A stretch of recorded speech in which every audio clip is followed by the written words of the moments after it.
Back in 2014, when Lucasfilm announced that they would be changing up the Star Wars universe, splitting it into canon and legends, one of the biggest surprises to me was the fact that Shadows of the Empire was not included in the canon material. The original idea for the story was that it would explore all the commercial opportunities of a new Star Wars movie without the movie itself. So we got a video game, a book, a comic book, action figures, trading cards, reference books, and even a soundtrack surrounding this story that took place in between The Empire Strikes Back and Return of the Jedi. In 1996, before even the special editions were released, Shadows of the Empire was the closest thing Star Wars fans had to a film in the expanded universe.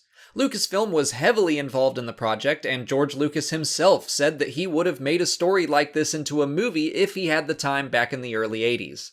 This wasn't like most other Legends stories, and seemed to have more support from Lucasfilm than normal. After the films and the Clone Wars series, it seems like Shadows of the Empire would be next in line for consideration into canon.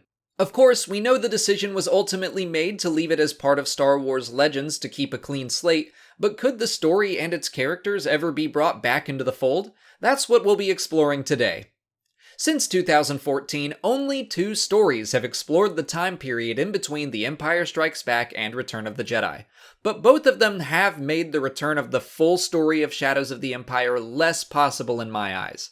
The book Moving Target discusses Leia and her feelings after losing Han on Cloud City, and their inability to rescue him. She makes no mention of any prior attempts, which doesn't rule out the chance completely, I'll admit. It's just the vibe I got from reading it. The second story was a Forces of Destiny short, which again featured Leia and showed us how she came to possess Bosch's disguise. This directly contradicts the events of Shadows of the Empire.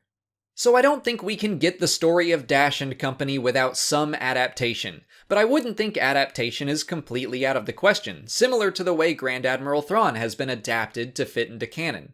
We could get a special edition of Shadows of the Empire, so to speak. It could still feature familiar characters and elements like Dash Rendar, the Outrider, Prince Xizor, and the power struggle between the Empire and Black Sun, but maybe it wouldn't feature Leia or Luke as heavily. Many ideas introduced in Shadows have already been made canon, like the Black Sun Criminal Syndicate, its Falleen leadership, the YT-2400 freighter, and more. The Star Wars Celebration interview set is even modeled after the Outrider. A potential title for The Force Awakens was stated to be Shadow of the Empire, but it was rejected. Maybe it was to save the title for a later date.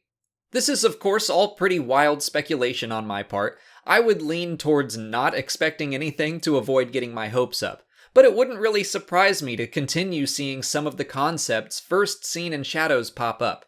But what do you guys think of all this? Would you want Shadows of the Empire to come back? How do you think it could be adapted to fit into the new canon?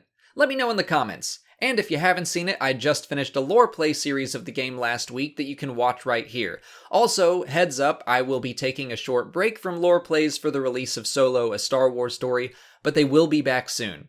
If you haven't already, please like this video, subscribe to the channel, follow me on Twitter, Instagram, and Facebook, and consider checking out my Patreon page. As always, thanks for watching, and may the Force be with you.